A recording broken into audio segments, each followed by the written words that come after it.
Hello, so meron tayo ditong camshaft. Kukunin natin ang tinatawag na cam leaf. Para makuha yung cam leaf ay sukatin natin yung base circle ito.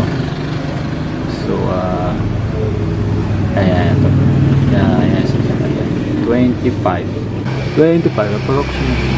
Hindi accurate itong sukat na gagawin natin na plastic lang at ang ating caliper, hindi tayo mag-precise. Pakita lang natin yung tinatawag na logic kung paano kuhanin yung paraan. So tapos then kunin natin yung sukat na from base circle to cam lobe, yung pinakamahaba. So sa 33, so 25 minus 33, 8 mm. Tapos yung kabila ay ganun din, sukatin natin. So makukuha tayo ng 33, yung pinakamahaba niyang length, then 33. Tapos so yung intake niya ganun din, 33 saka 25. So intake and exhaust yung camshaft na to ay mayroong cam leaf na 8 mm, no?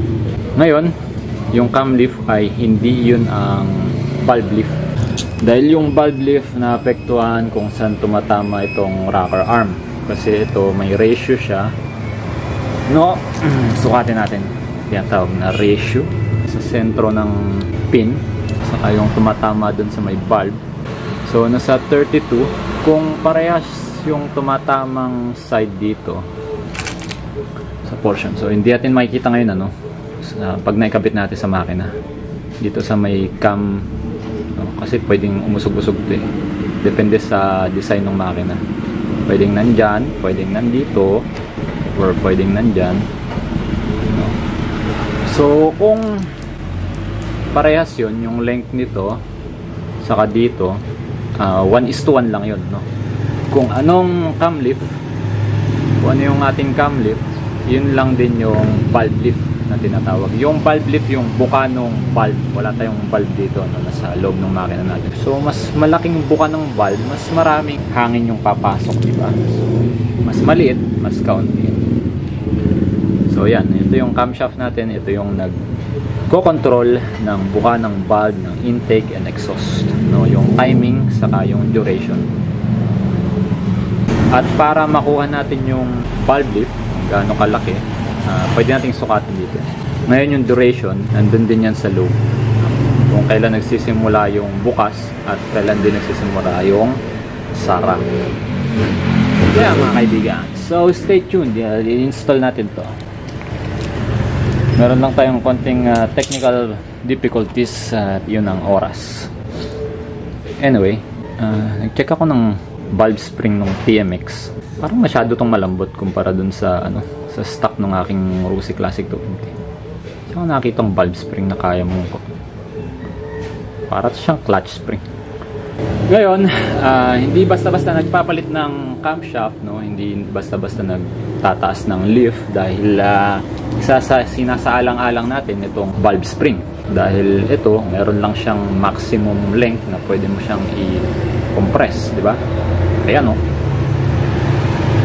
Nagtataka ako bakit ang lambot ng valve spring na ito, kayang-kaya kong ipigain, ano?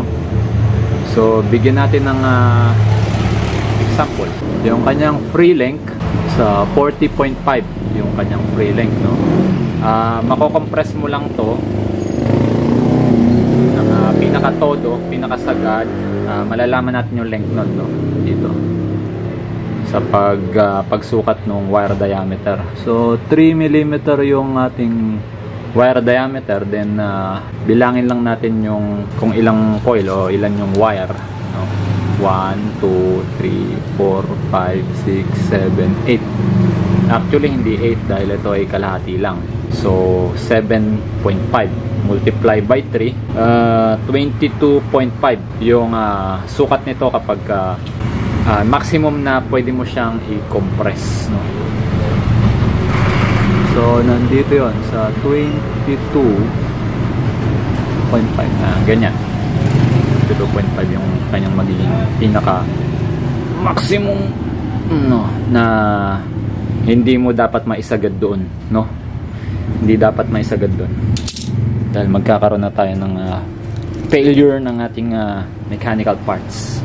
Yan, so kapag mataas yung ating lift, ito pwede siyang maisagad at hindi dapat. Oo nga pala, yung free link ng spring ay nakadepende pa rin sa kapag naka-install na. Pagka na-install na natin yung retainer, pwede pa siyang nakapigang ganyan. So maaaring mas mababa pa.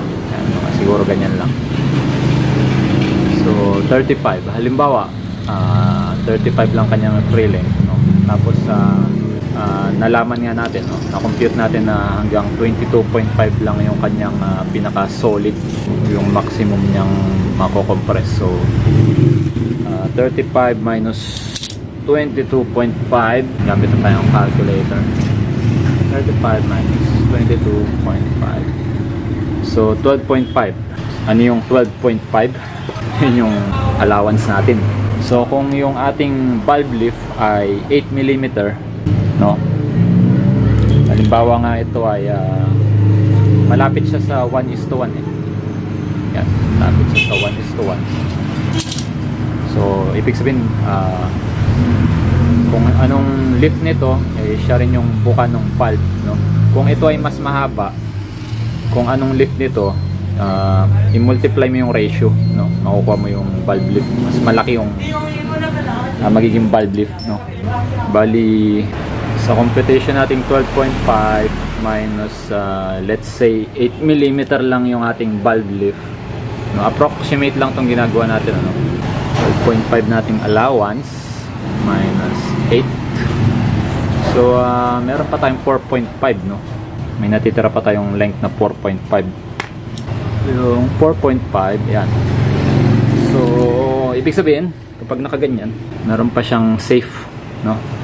Hindi pa siya totally magso-solid. Yung pinaka maximum na compression niya ay meron pang pag space na pag pinag-add mo ay magre-result sa yung kanyang summation ay magre-result sa 4.5. Ang tanong, safe ba para sa spring na i-compress mo ng ganong ka-compress? Babalik pa ba ito sa dati kung ma-reach niya yung ganong link?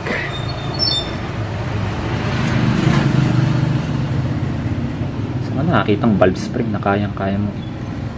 Kaya ito, hindi, ano lang kasi ito, tigsi 50. Anyway, mas maganda kung buksan natin yung makina, tapos doon tayo magsukat-sukat, no? I-apply natin yung theory. So, subscribe.